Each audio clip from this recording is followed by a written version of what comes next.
I'm Vicki Butler-Henderson, and this is the latest episode for the Historics Auctioneers Refuel podcast. I am joined as ever by Matthew Priddy. Hello. He is our auction expert. And also, we have a very special guest today. We have got a man who comes from a racing dynasty that the UK and the rest of the world absolutely love. He is the grandson of Graham, the son of Damon. He is Josh Hill. Hello, everybody. I feel like we need a fanfare. It makes me sound like a dwarf from Lord of the Rings when I'm introduced like that, so I'm quite used to it by now. But You're definitely no dwarf. What are you, 6'2"? no, I'm 6'3", in fact. 6'3"? Yeah, definitely not a dwarf. So Making you feel tiny there, Matthew. Sorry. Well, strap yourselves in. You're in for a good ride. Buying or selling a classic car? Head to historics.co.uk or click below for a free valuation. So indeed a big warm welcome to this episode of the podcast. And before we kick things off, Matthew has got some things to say. Oh, yes, the usuals, of course. Yes, if you're watching us on YouTube, please press bells, like, subscribe, follow us on Instagram, X, everything we could possibly be on. The reason is because the more you follow us and watch these episodes, the more we can make. So please do that. And of course, if you want to look at the auction website, go to historics.co.uk. But yes, please do. And let's move on. Yes, indeed. Thank you very much. So a huge welcome to you, Josh. Lovely to have you with us. thank you for having me. Now, you are very much your own motorsport man, having raced single-seaters and Ginettas in your teens and early 20s. And how do you feel each time a numpty like me has to go through your family pedigree before you are introduced? No, it's a proud heritage to be part of. You know, I mean, I wouldn't be where I am without that. So I'm extremely proud to be a Hill, and it definitely did help me during my racing career, and still helps me to this day. So yeah, eternally grateful, really. Yeah. How much were you cajoled into racing on four wheels? Not at all. I actually was the one that went to Dad after. Oh. I mean, so it all started. Cast your minds back to he did a GP Masters test run, a demo run. Do you remember GP Masters? I do. And there was a two-seater one, and he gave me a ride in that around Silverstone. And then the next week I went, can I go go-karting? And then that was it. But he definitely sort of let me decide on my own terms and let me be a kid, because, you know, some of these kids are starting at age 8 or 9, yeah. you know, younger, you know, Yeah. and he knew what he'd been through it himself, so I guess he just wanted me to decide on my own, really. He knew the ups and the downs, and shielding from the downs sometimes, isn't it? Let you have a childhood, I suppose. Exactly, yeah. It's a very intense life to lead. I'm not saying there's anything wrong with people in F1 who've now done all that stuff, but yeah, I think he just wanted me to have a childhood and not worry about that so much. And then, you know, started when I was 14, 15, which is really quite late. So, Well, yeah. it's interesting as well, because obviously your dad would have gone through that exact process with your granddad. So it's from his point of view, like we all do. This is life, isn't it? We want to treat our children in a way that we've learnt from when we grew up, and so he would have reflected what he went through with your granddad as he would have raised you. Yeah, exactly. In fact, you know, obviously his dad died when he was 16. Yeah. So, and he was on bikes at that point. He wasn't, you know, his dad never saw him race a car. No, he turned to cars at 23, 24. So I'd stopped racing by that point. Yeah. And it was at the same age. Yeah, so he was on bikes, mainly like trials riding, but also he's undefeated champion of Brands Hatch or something Oh, like that. So, full respect. yeah, so yeah, Super Sport 500 or something like Which that. I hope he tells you every Christmas when you get together. It's his proudest achievement, I think, yeah. How hands-on was he, and how much of a lads and dads weekend did you manage to get? He was very hands-on, and I think he's quite a very intense person as well when it comes to something like this. He wants it done right, and he wants to really impart his wisdom, and he had a lot of wisdom to give. But I was also a annoying, stupid teenager who wouldn't listen. So for the first part, you know, it was a lot of kind of sharp, Dad. You know, I know what I'm doing. But And what were you racing at this particular point? so we started in a karting series called Club 100, which is not super kind of high-level karting. The idea is to keep the costs down and keep it kind of fair for everyone. You just have a random kart allocated every race, so you can't kind of fettle with the kart or set up anything. You're kind of driving around issues. And even to the point where they never change they change the tires once a season, I think. Once a season? Yeah, so if it rains, you're out on slicks. Yeah, so Really? Yeah. I used to love racing karts in the work. It absolutely sorts the girls from the boys, may I say? Yeah, absolutely. I can't quite imagine you and your dad, they rocking up in an old VW transporter van, as I did with my dad, and tipping the cart out the back. So I'm sure it was perhaps a little more luxurious than that. Oh yeah, were you the ones that turn up in the paddock and suddenly everyone else is in a little van and you turn up in the chopper? No. I think we had a Volkswagen Golf at that point. So yeah, and he'd drive me. So and it was arrive and drive. Then somebody else set the cart up. It was great and actually taught me so much, and it was a very kind of quick learning process. But then obviously I only did 1 year of that because I'm 6'2", like a parachute in a go-kart. So get me out of that into cars, and started with Ginetta Junior, which was my first step into kind of big boy cars. Yeah. I raced Ginettas as well, actually, in the late 90s, early 2000s, and Shane Lynch, rather, from Boyzone, he was racing as well, and I've never seen so many screaming fans at the rickety old Pembury track in Wales. And there were a few for Shane as well. You're welcome. How did you get on with that experience of racing cars for the first time? It was a trial by fire. It was, chucked in the deep end. I'm not going to lie. My first race weekend, I think I learnt to drive clutch the week before, or something like that. So actually, no, before my first test, which is Mallory Park, and my dad took me to Dunswold Aerodrome, which is the Top Gear test track, and we were just using the little bit out the back to just drive up and down in a Renault Scenic, I think, and just learn how to use the clutch. With the younger generation of up-and-coming race car drivers, do you think that's a real plus, the fact that they're learning racing before they're learning driving, per se? I think that was a massive help. A bit like bad habits. Like if they asked me to redo my test now, I'm pretty certain I'd fail. I think I'm more efficient. The test man would not.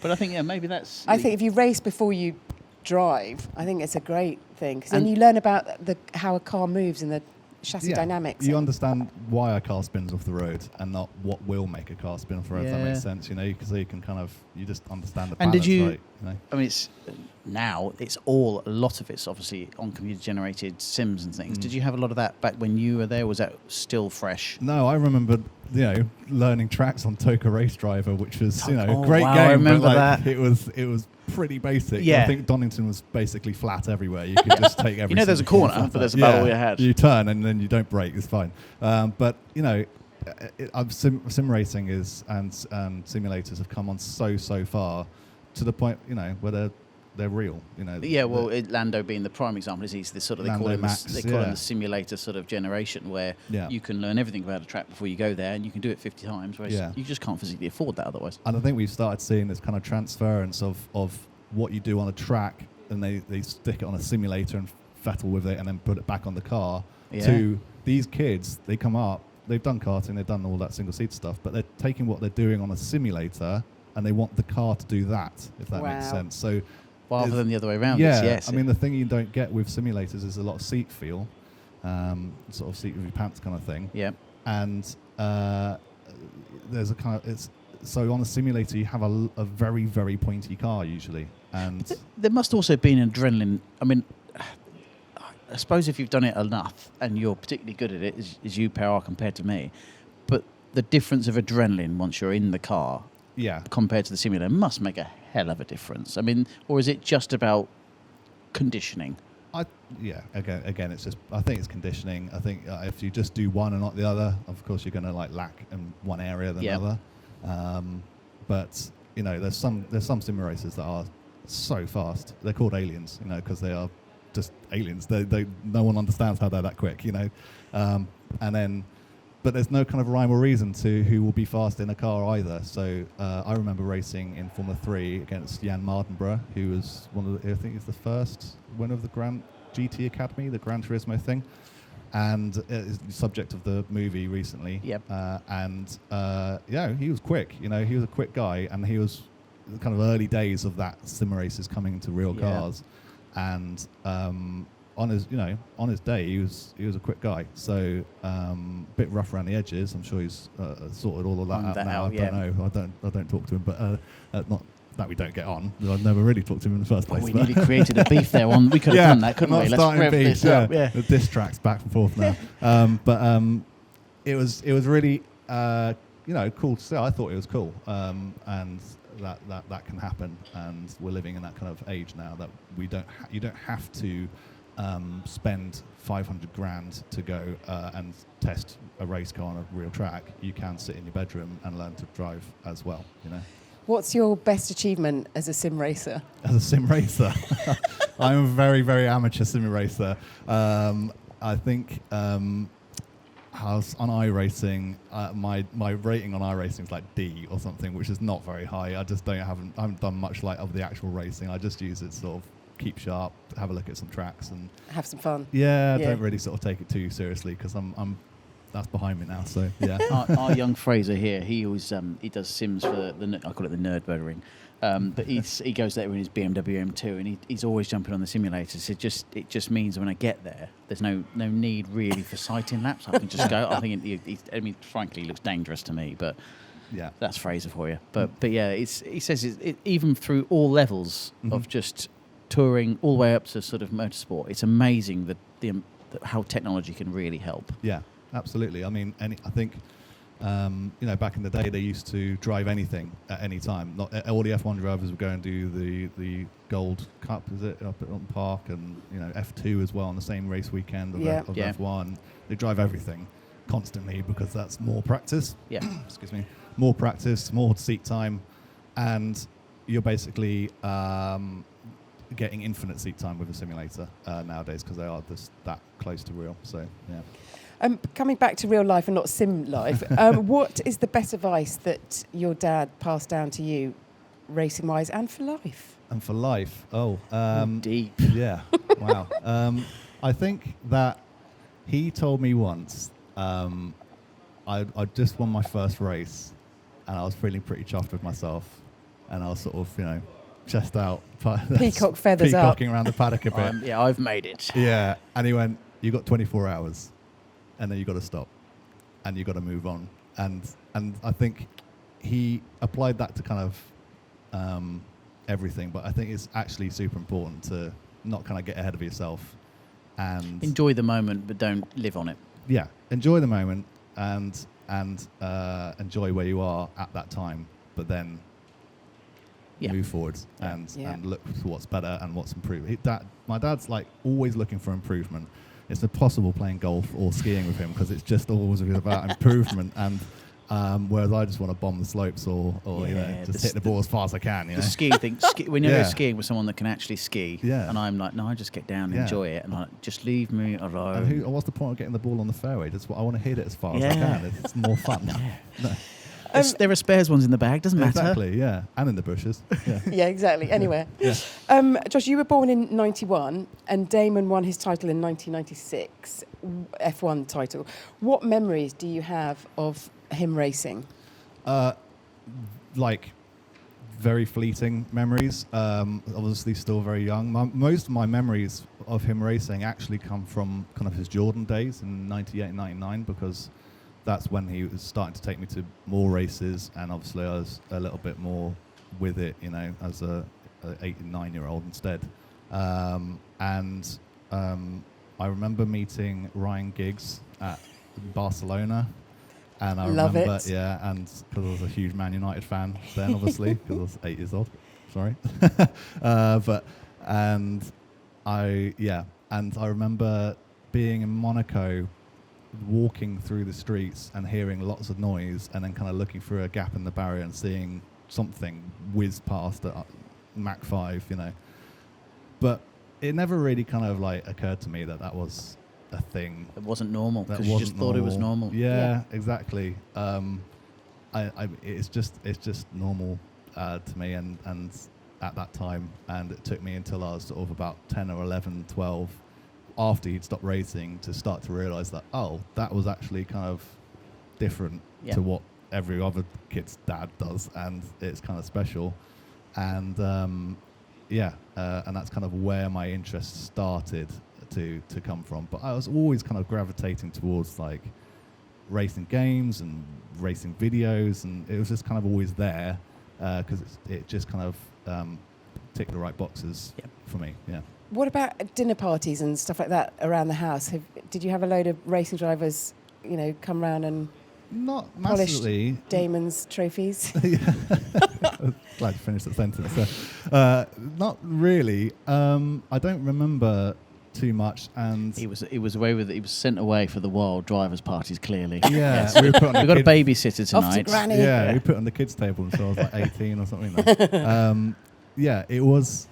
I don't really sort of remember so much like that. It wasn't really racing drivers either. It was other people. It was musicians. It was.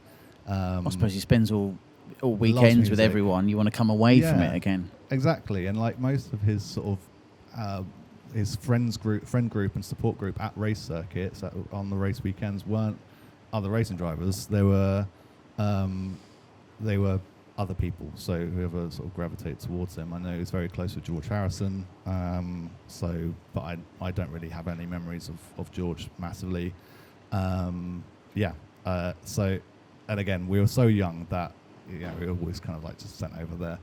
His 40th was pretty wild, and I remember there being a lot of people there, and but I don't remember specifically who. Just the friends of Dad I already knew. So yeah. I would love to know a bit more about the helmet design, which your racing family share, because it doesn't necessarily come from the world of motorsport. No, it's the London Rowing Club colours. So in Putney, I believe, is the London Rowing Club, and every rowing club have their own cap design, so they will wear their caps, and that is the design that the London Rowing Club wore. Blue signifying the water, and then the white oars, the 8 oars, and which are the white stripes.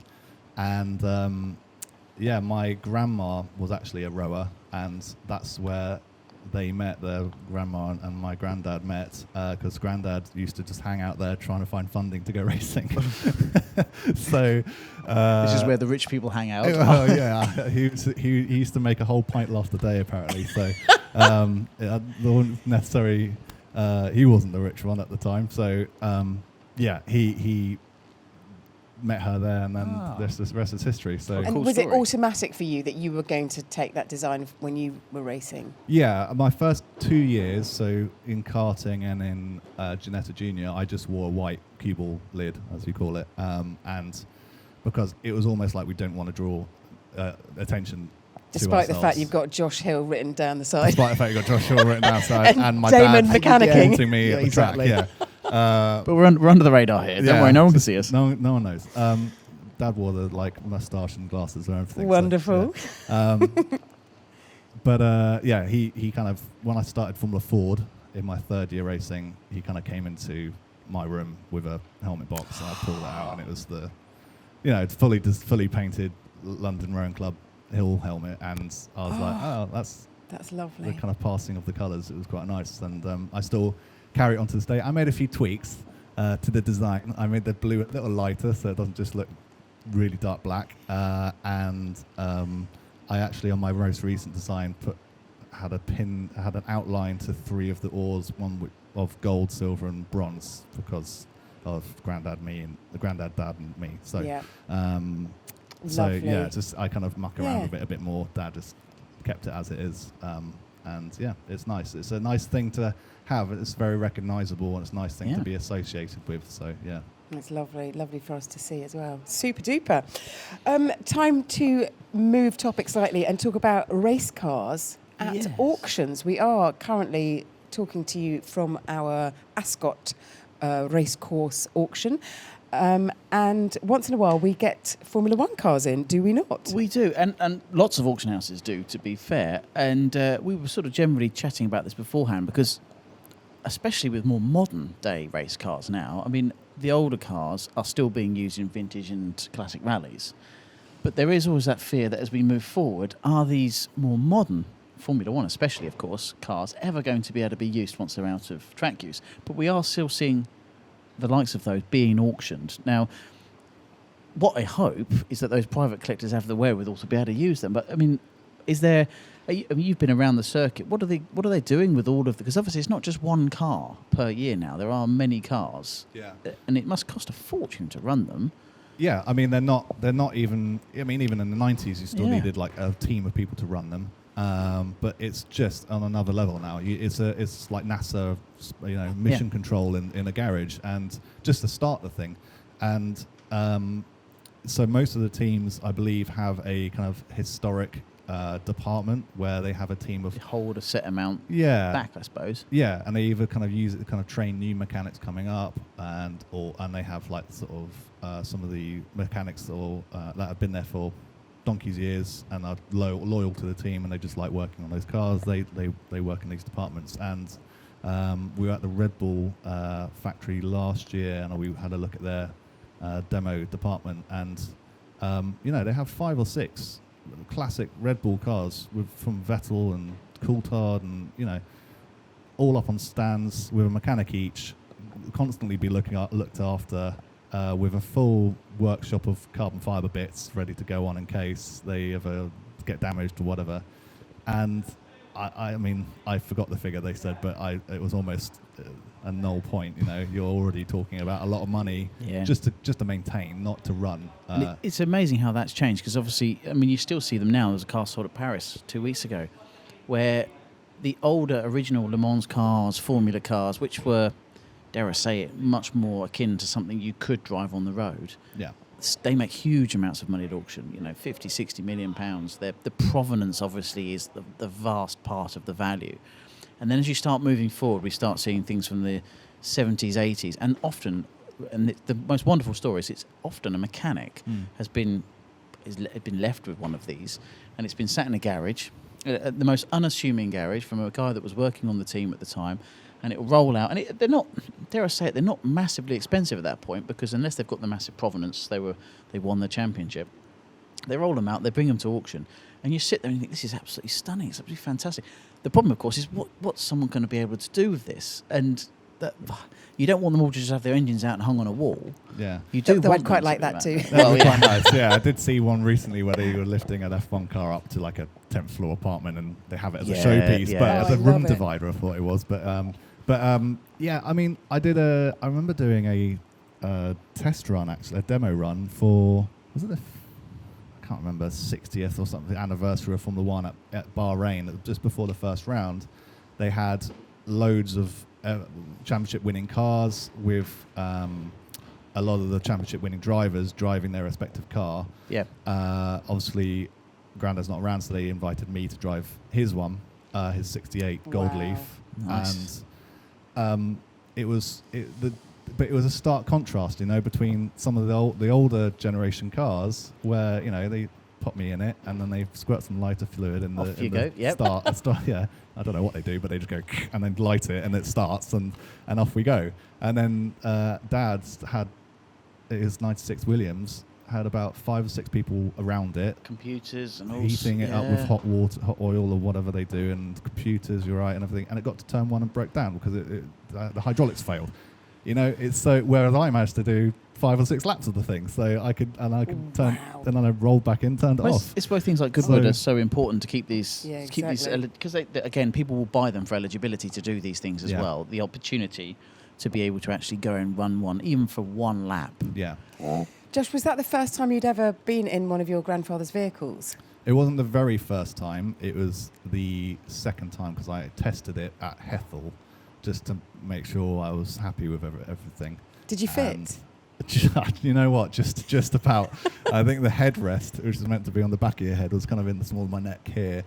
And at the time I was racing, and I remember going down the main straight of Bahrain, which is a long straight, flat out, and the air pressure just pushing my head back. Wow. And I was trying to keep my head upright to look impressive in front of all the F1 teams, leaning over the wall having a look. Did you feel a connection at all with your grandfather? What did it make you feel? You know what? It was just an experience being able to drive something from that era to get an understanding of what they went through. Because I think you look at F1 now, and even after sort of 2000, and you can think of it as quite safe, really. even though it's still very dangerous. But they're much more cocooned, and there's so much more safety systems on those cars designed to keep the driver. Oh, it's safer at 150 than it would have been at 30, isn't Yeah. it? It's amazing, really. And this thing was this Gold Leaf. It handled like a Formula Ford. You turned in, and Lovely. the thing starts drifting immediately, Yeah. which was nice on a massive wide circuit in Bahrain. But I can't imagine doing that at full speed through the hills around Spa. It's unbelievable what they were going through, and you're completely exposed. You're from your arm up is exposed to the elements. Which and different mindset back then, isn't it? Yeah. Being wanting to be the best Formula One driver in the world now Yeah. is a different mindset than it would have been. I think it's without detracting too much. I think it's almost more scientific and Yes. astronautic.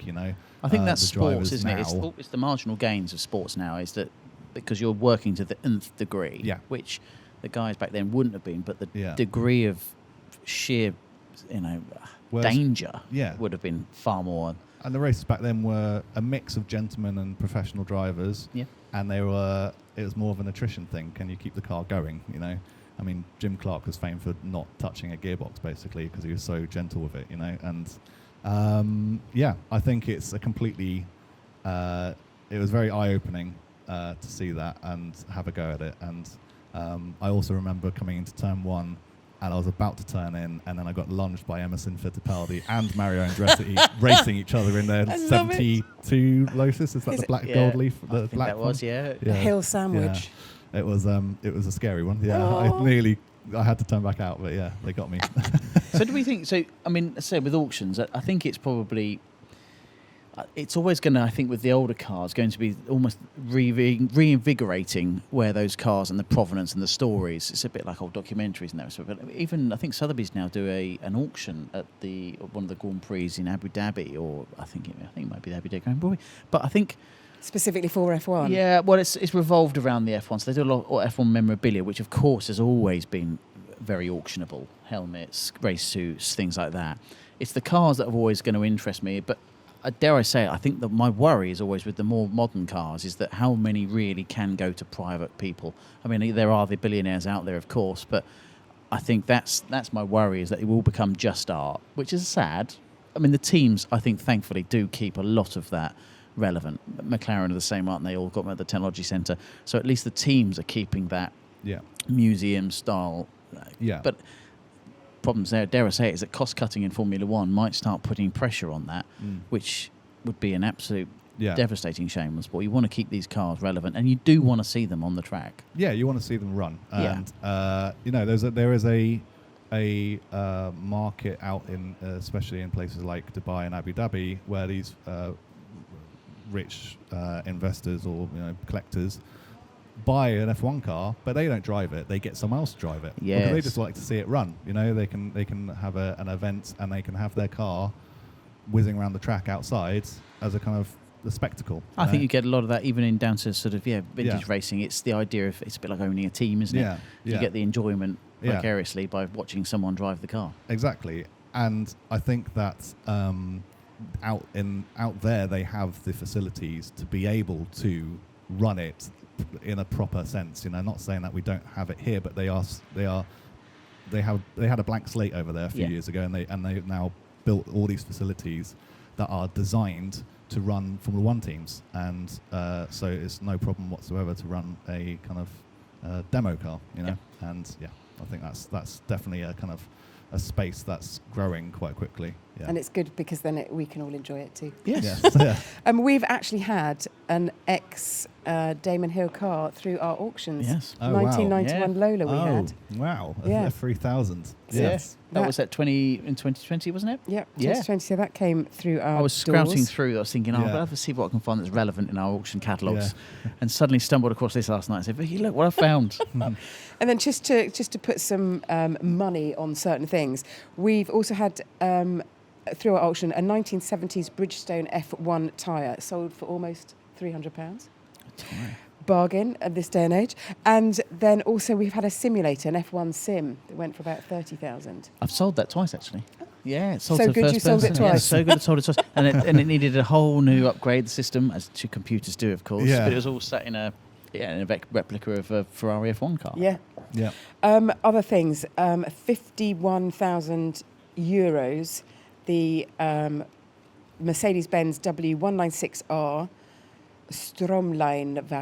Streamliner. Easy for you to say. Not. So that was 51 million Yes, million. euros. Wow. So that went just a few weeks ago, actually, this year. And then Lewis Hamilton's Mercedes W04 from 2013. Any guesses on how much that went for? I couldn't even fathom. I mean, a lot. If it's a Lewis Hamilton Mercedes. That's the thing, isn't it? It's provenance, Exactly. and it's if it's particularly key in the point of his career and Formula 1. 30 million. 15 million. 15 Yeah. million. Okay, Yeah. I went a bit too high. You then. could have had two for those. And I tell you what is of note to come is on May the 3rd in Miami, Jenson Button's title-winning Brawn 001 chassis, Wow. owned by him himself. He is putting that up for sale. See, that's quite pivotal as well, isn't it? I Yeah. think So that's how much quite provenance and prestige and stuff like that? How much does that put on? I think it's something? it's the majority when it comes to things like Formula 1 cars or old race cars. If it's won prominently or there's a particular story. The car that sold at Paris I was mentioning earlier, I think, was the only privateer at the time to have won Le Mans in its own livery. Or there was a real story behind it, which in effect just pushes on any value. And I think the same would be said of any Formula 1 car. You've got to bear in mind, again, think of Lewis Hamilton's cars. I mean, you could line them all up. Oh, I know. And, and you think, God, blimey, so which is worth most? But the one he first won the championship in would be the most valuable. Yeah. Or perhaps the one he was driving against Max when he didn't win the title would have a certain amount of value because of the provenance. It's just down to what we remember. And I think in this sphere, provenance is really key to the value of those particular cars. Which Lewis Hamilton car would you put your hands on wait. at the moment?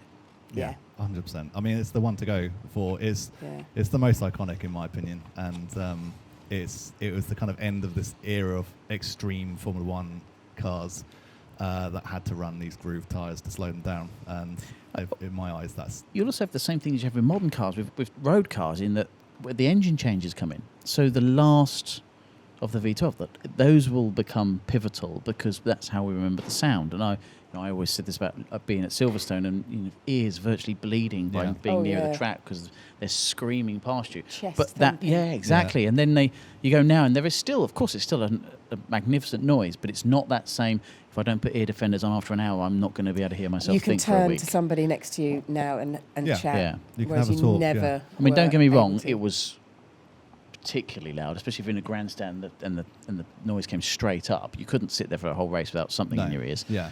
Which leads us on to our next topic, which is where Josh watches most of the F1 now from the delights of a hospitality suite. Yeah, not with a glass of champagne in my hand. I'll just put that in there straight away. No, you are working, is it? So this is one of Sure, your... if you're working, you have to test. You have to make sure it's all okay. Yeah, I just have to make sure all the champagne's in order. Yes, the that's a new lobster's bottle, fresh. then I'll Yeah. have to check that one too. Exactly, I wish. Yeah. So you're involved in hosting and interviewing certain drivers and other members of the motorsport royalty who come Yes. along and you entertain guests as they sip champagne and watch the races. Exactly. So it's part of a team called Expert Hosts, and the idea is that we are hosting suites. We are there on the weekend to improve the experience of guests, but we're also from motorsport, so we're able to kind of more intelligently talk about it and give sort of guided tours and also just kind of keep them out of trouble. The amount of people I've pulled out of the way of a tyre trolley as it comes through the paddock because they're just sort of obliviously looking around. It's that kind of thing. So yeah. And how many races will you get to this year? This year, I'm not sure on this year. I've done 3 years of it, and it's a lot of time on the road and a lot of time sitting in airports and on planes. And I really empathize. Is that the right word? Yeah. With the mechanics, especially like the Haas mechanics who do every single round. Mechanics, not so much the drivers. They can get on their private jets. Oh, and the go where they drivers. like. Yeah, Mechanics, they- poor mechanics. Yeah, exactly. So really, the Haas mechanics, they don't have They don't have a anyone big in enough team. reserve. They don't have a big enough team. to So swap. the bigger teams, they have 2 teams that they can swap around, Yeah. and Haas don't have the funds. See, that's a and new reserves thing. to I do didn't know that. Every day's a Yeah. school day. Yeah. Yeah, there you go. Love I've it. just expert hosted you. There you go. And I didn't pay a thing. That's it. Exactly. But there's no champagne. No champagne. No. We're sat next to a bar, but that's about it. So obviously we've had a huge fanfare this year to launch the F1 season, to the likes of which we've never seen before. Could you, for anyone who hasn't seen the F1 launch in London, can you paint a little picture for us and tell us what you thought? Well, yeah, I think it was a really interesting event for a long-term, die-hard Formula One fan, and I'm talking about myself and others. I think it was an interesting... I think Formula One needed something like that. It's always needed something like that to kind of launch the season, right? Not just a kind of week unveiling of cars in the pit lane in Bahrain or something. It used like to be that, a bit sort of disjointed, didn't it? Like people would just drip and drab and... Yeah, I quite like the each team having their individual launch because, like separately, because I think, Ferrari launch is just fantastic, isn't it? It's just I so actually Ferrari. hosted a Ferrari launch in 2019, so went to Wow. Maranello Yeah. and unveiled the car for that. Yeah. And that was... Did you wear your red overalls? No, I didn't. But yeah, there is such a wonderful buzz, Yeah. particularly Ferrari. And I know, well, we'll get on to Lewis Hamilton in a minute, but it's just, that's just, it's another level. Anything to do with Ferrari and F1 is something special. And I think it was good that they could still instill some of their thing into it, if that makes sense. Each team could do their own thing. But yeah, I feel like maybe the focus should have been on like the season, like F1 launching Formula One, and but it's the first time round. And If you tell Ferrari that, they'll say you're more important than Formula One. yeah, exactly. That's the That's difference, why they isn't should have it? their Yeah. own one That back we- at home. Yeah, Well, ours is bigger. than yeah, Formula One. exactly. I thought it was cool, and it's always the first one's always going to be a bit kind of things didn't work, some things did work, and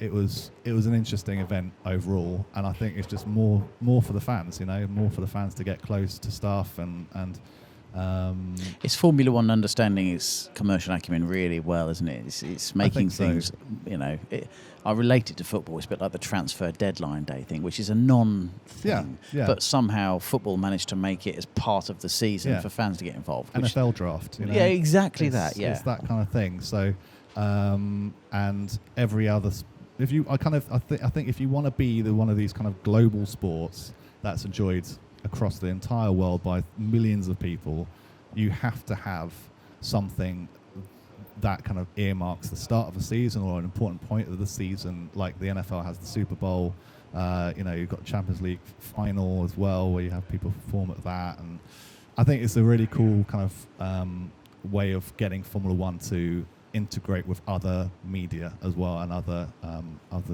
sort of like outlets. music and fashion stuff. Yeah. Well, of course, the media has been instrumental in boosting the popularity of Formula One. Obviously, Drive to Survive, the Netflix TV show, has got to take a huge amount of credit for just making mums talk to me about it at the school gate, who previously did not care about Formula One. Max Verstappen about the show has said, I like things to be portrayed how they are and not with a lot of spice, which is why he's not really featured in it. The show... He's literally turning into the pantomime villain, isn't he? It's Dick Dastardly. Exactly, isn't he? I don't think. I think that's unfair. I think it's not Max, to be honest. But But it's TV. That's what TV does, isn't it? There's got to be, dare I say it, got to be a hero and a villain. He's the one behind the wheel in the public eye. So yeah, I get it. Yeah. I always feel sad for it when they bring out the radio message. I'm thinking, I'm sure there's another radio message in there that Max has given, but they always like the one that he's sworn at his team about. Yeah. The season 7 will have started by the time this podcast comes out. How frustrated are you as a Formula One fan when you watch things that have happened a year previously? So we're going to be looking at Lewis Hamilton at Mercedes, where in real life he is now at Ferrari. I'm not so sort of frustrated by that so much. It's more the kind of sometimes I feel like they try and zhuzh up something that's a non-event. Yeah, and I kind of do agree with Max on certain areas. A lot of the drivers I think have this kind of view on it that it's maybe some things are taken out of context, and also you're forgetting the fact that they're driving at 200 miles an hour wheel to wheel of course words are going to fly, and of course things are going to be said that aren't meant. Yeah, this particular season's not going to do well for him, is it? Because it's going to be all about that clash with Lando and friendships and... Yeah, exactly. So... he knows what's coming, and as you say, it's not necessarily a true reflection. No, not at all. But at the end of the day, that show isn't for the drivers, and it's not for the teams. They already know what's going on, so they shouldn't get so upset. It would be by it, great if it was that same year, but the problem with Formula One, which is why it's been, is that for Formula One to allow a behind-the-scenes program, it, by its very nature, can't allow that season to be, because you only have to look at when the cameras span past on Sky, for instance, and sometimes you'll literally have mechanics holding up a sheet saying, no, you can't see that because that's our latest aero, and so on and so forth. So, well, each team, I think, has got a spy photographer who goes around taking photographs on the track of other cars. And even the photographers that are unaffiliated go, I've got a good photo.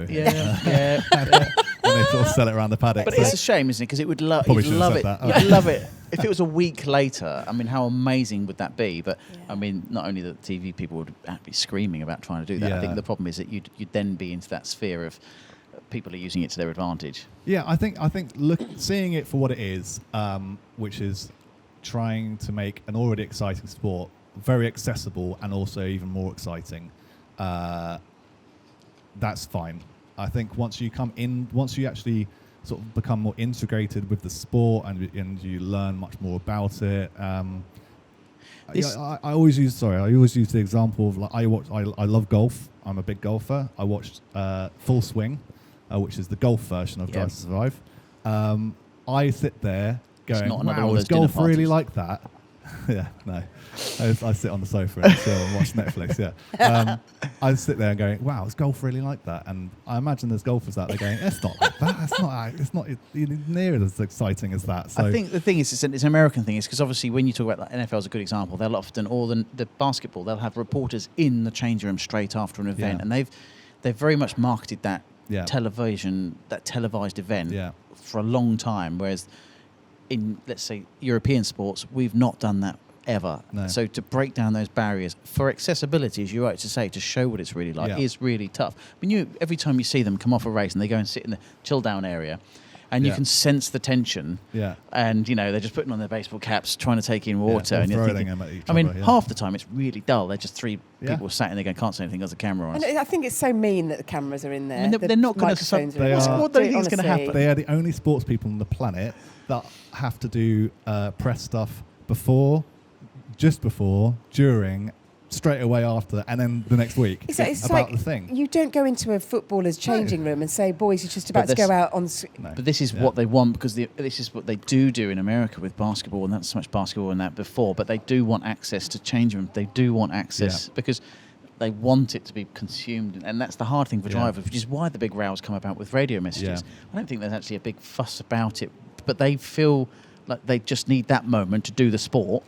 Talk to me afterwards. I totally agree with that. I feel like at the same time, if you're a Formula One driver or you're a prospective Formula One driver, you know what's coming. You know what you need to know. You're going to be in the limelight constantly. So if you then get there and start complaining about it, I'm sorry. But I'd love for Max, though, on a radio message, go, oh, fiddlesticks. Yeah. Oh, darn. Shucks. Shucks. I lost that place.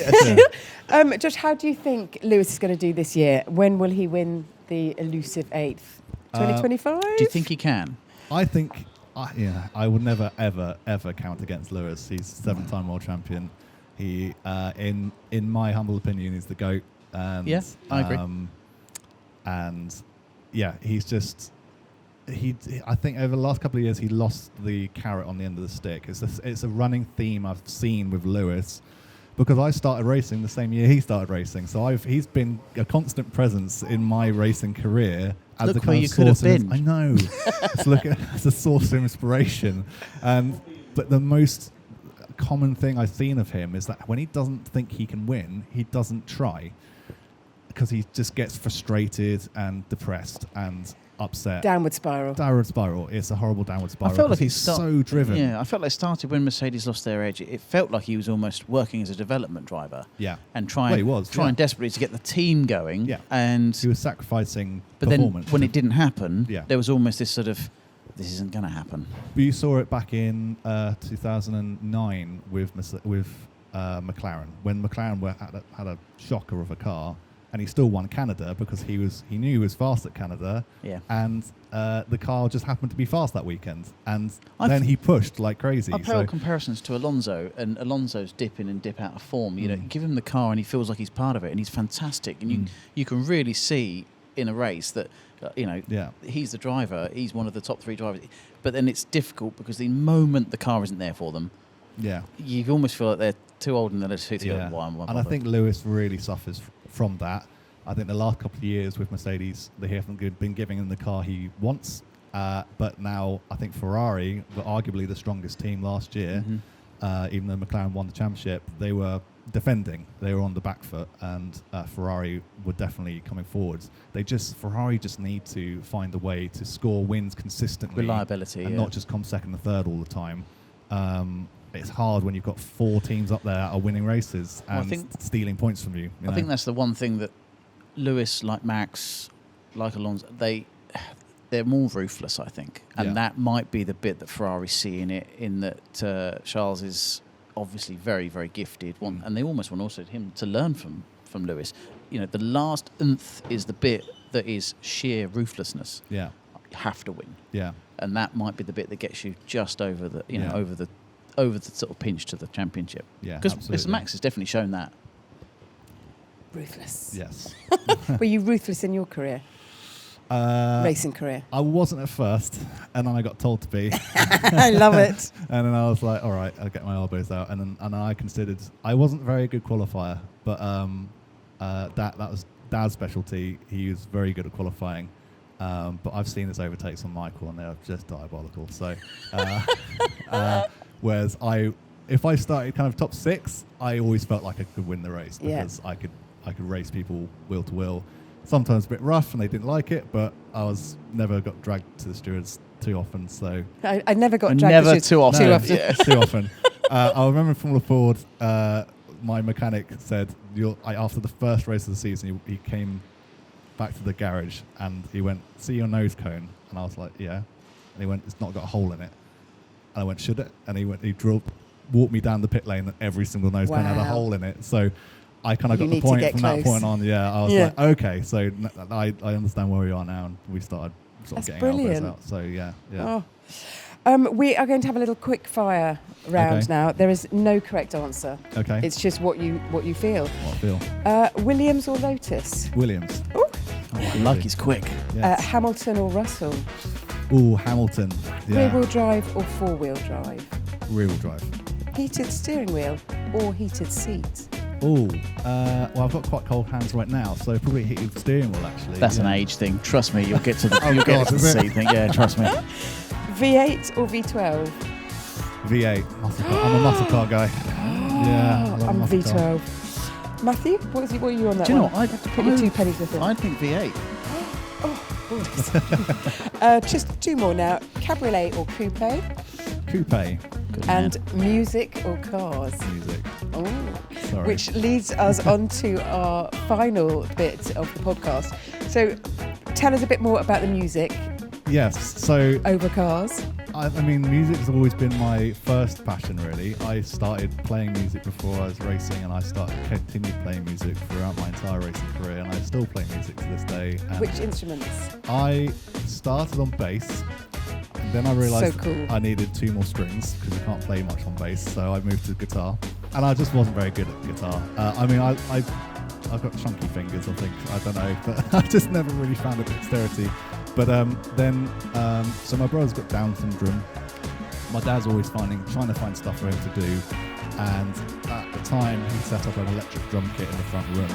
And I was just at a loss one day and kind of just milling around the house, and I saw this electric drum kit. I went, "You could plug your phone in." I went, "Oh, okay, interesting." So I did that, and that was history. That's it. Yeah, I found my thing. And oh wow! Playing drums is my zone out mode, my exercise, my expression, and I just love it. Yeah. So, do you ever play as a family? As a family, Dad joined me and my band on stage at Silverstone to play. We played our own set, and then we started playing the beginning of The Chain. and you could see everyone going, "Oh God, this song again!" You know, it's a great song, but like It is you a hear great you hear song, it a yeah. lot at the Silverstone Grand Prix, and then Dad walks on stage and he Brilliant. turned it into "Rockin' in the Free World" by Neil Young, Nice. and so that was a pretty cool moment. We got cool photos from that. It was actually on Sky News as well. Which is That's a funny. good lad. That's a good Yeah. father-son Yeah. moment, isn't it? And was But, he on the guitar? He was on guitar Yeah. and I was on the drums. Oh, I love Yeah, that. it was good fun. And but no, I don't often. It's quite hard to sort of tie him down and let him learn a whole song. To be honest, he plays bits of songs. So, but I did say to him the other day we should learn a song together. So. Yeah. But Well- yes, anyway. The Silverstone's coming up in a few months' time, so maybe you could get ready for that one. Yeah. You never know. Where can we see you then? Where can we see you and hear you and hear any of your music? Yeah. So our music was on Spotify. We are no longer a band at the moment, but that's happened. Is that a different podcast? We're called Do you need Severs. to- But Severs. me and my wonderful girlfriend Zoe, I've always known as DJ Zoe London, will be starting a podcast, and it's about the kind of clash between music and motorsport and the collaboration that you see a lot of the time. I think a lot of racing drivers would love to be rock stars and vice versa, and we both have many people we can draw upon to talk about motorsport and music, and that's the kind of premise, I guess. It's just to have these kind of cool conversations with interesting people, much like we are now. And Well, I don't know about interesting people. I was waiting for you to put that on me. Thanks. At least you went Interesting it- person. Because I know Charles Leclerc and obviously Lewis Hamilton, they've released songs, haven't exactly, they? yeah. So Charles writes his music, Lewis writes music, Jacques Villeneuve used to still releases music. But at the same time, in the world of music, there are many motorsport fans who would love to talk about motorsport, and it's not just Formula One. It's going to be WEC, it's WRC, it's MotoGP, absolutely anything and everything under the sun. We're called Official Track Record Podcast, and you can find us on Instagram at Official Track Record. Yeah. And Follow them now. I love it. I mean, you've got such a rich sort of field to plough through yes, with people. yeah, absolutely. Lovely. I think there's a lot of crossover there. Yeah. Now, just on another sec, since we're sat around the auction here, Yes. now I know you're more of a music man now, but have any of the cars caught your eye? I had a little mooch. There is a sunshine yellow Lancia Delta Integrale down there with my name on it. Mine too. And It's one of I'll fight everyone's you for it. favourites. It's one of my top 3 cars. What are the other two? 68 Mustang Fastback, Yeah. and probably actually it's interchangeable, but something JDM, something like a Supra. There was a Nissan GTR down there. Yeah, there's an white one, R34 down there, yeah. which is just absolutely stunning. And yeah, something along those lines. It kind of changes every week. To be honest, Statement that one. pieces, though. Oh, Yeah, microphone. Sorry yeah, about no- that. Yeah, statement pieces. Yeah, just very for you. subtle things. Yeah. There's kind of something can roll past and you wouldn't even know it's there. So, yeah. Or hear anything. Or hear anything at all. Yeah. Nothing to see. Absolutely. Right, yeah. so I'll get your name on the catalogues for future, then see what we can get. Mustang Fastback, Lancia Integrale. Oh, brilliant. Oh, thank you so much for Thank spending you. some time with us, Joe. It's been really lovely to chat, and Thank best you. of luck with the podcast. Yeah. Thank you so much. Matthew, do you want to sign us out? Yes, I should. So as you're watching this and enjoying this podcast, we're approaching the Farnborough auction, which is in the first weekend of May. There may still be some time to consign, but either way, that or attending, please do go to the website historics.co.uk. Again, please do like, subscribe, click bell icons, make sure you're following across all channels, and whatever you need with regards to classic cars and auctions, please do give us a call. We're happy to help. That is it from all of us. Thank you so much for watching and listening. Thank you, Josh. Bye-bye.